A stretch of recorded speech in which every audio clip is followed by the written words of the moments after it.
তো আজকে অনেক দিন পরে গ্রামে গঞ্জে ঘোরাঘুরি হয় নাই।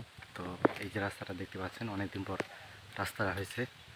দীর্ঘ কয়েক বছর পর অনেক দিন পর হবে হবে বলে হচ্ছে না। তো রাস্তাটা খুব সুন্দর করে বানাইছে।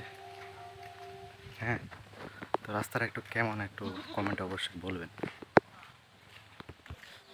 আর বাড়িতে থাকতে থাকতে অনেক পর হয়ে গেছে।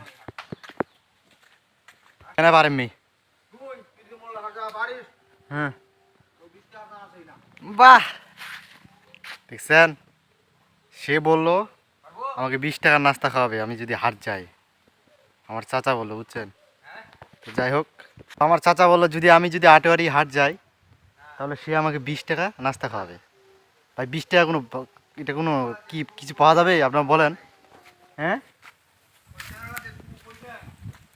তো চলো আমরা চাচার মুখে শুনবো যে সত্যি কি আমাকে হাট নিয়ে যাবে।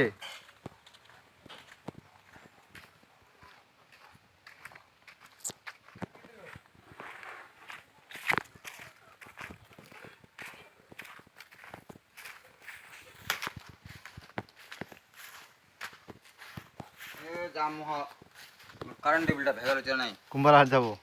যাসুমি। যাচ্ছে নাকি? হ্যাঁ। তো আপনার তো সবই শুনলেন, হ্যাঁ। আমার চাচা হাট যাচ্ছে হ্যাঁ। আর আমাকে নিয়ে যেতে চাইছে, বুঝছেন। সে নাকি আমাকে আর 20 20 টাকার চা খেলাম। 20 টাকার চা খাবে। আপনারাই বলেন ভাই, 20 টাকার কোনো নাস্তা পাওয়া যাবে? কি দিয়ে দিল? এইখান কি একটা জ্বালা, আমাকে 20 টাকার জন্য আমাকে হাঁটুই হাঁটছে। এইখান থেকে ভাড়া নেবে 20-30 টাকা, চলে যাবে। আর আমাকে 20 টাকা কেমন নাস্তা খাওয়াবে? আর আমি যাবো বা কিসে? যাই হোক ভিউয়ার্স, চাচার সাথে অনেক মজা মজা করলাম, ফান করলাম। এটা আসলে একটা খুবই মজার ফান ছিল।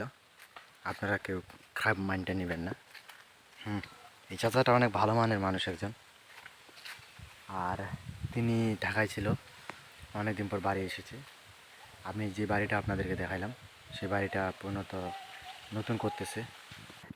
ভিউয়ার্স, আজকে কিন্তু অতিরিক্ত রোদ পড়তেছে।